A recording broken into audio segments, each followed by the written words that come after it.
কখনো পুরী গিয়ে জগন্নাথ মন্দির দর্শন করেননি রামকৃষ্ণ পরমহংসদেব, তবে রথ টেনেছেন কলকাতায়, এই বাড়িতে। কোথায় সেই বাড়ি, আর সেই রথই বা কোথায়? বাগবাজারের বলরাম মন্দির, বলরাম বসুর বাড়ি।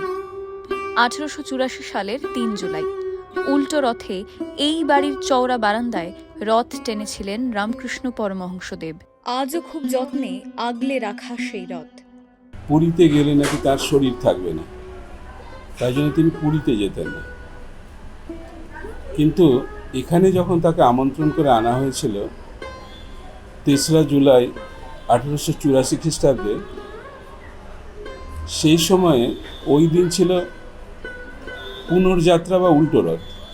তিনি বলরাম ভবনে এসেছিলেন এবং এই ছোট্ট রথ, যে রথ এখন আপনারা দেখতে পাচ্ছেন, সেই রথ তিনি এই বারান্দার চারিদিকে নিজে টেনেছিলেন এবং খুব প্রেমবিহ্বল হয়ে কিছু ভজনও গেয়েছিলেন। ভক্তদের সাথে খুব আনন্দ করতে করতে সেই রথ টেনেছিলেন এবং সমাধিস্থ হয়েছিলেন। রথের দিন হাজারো ভক্তদের ভিড় জমে বাগবাজারের বলরাম মন্দিরে।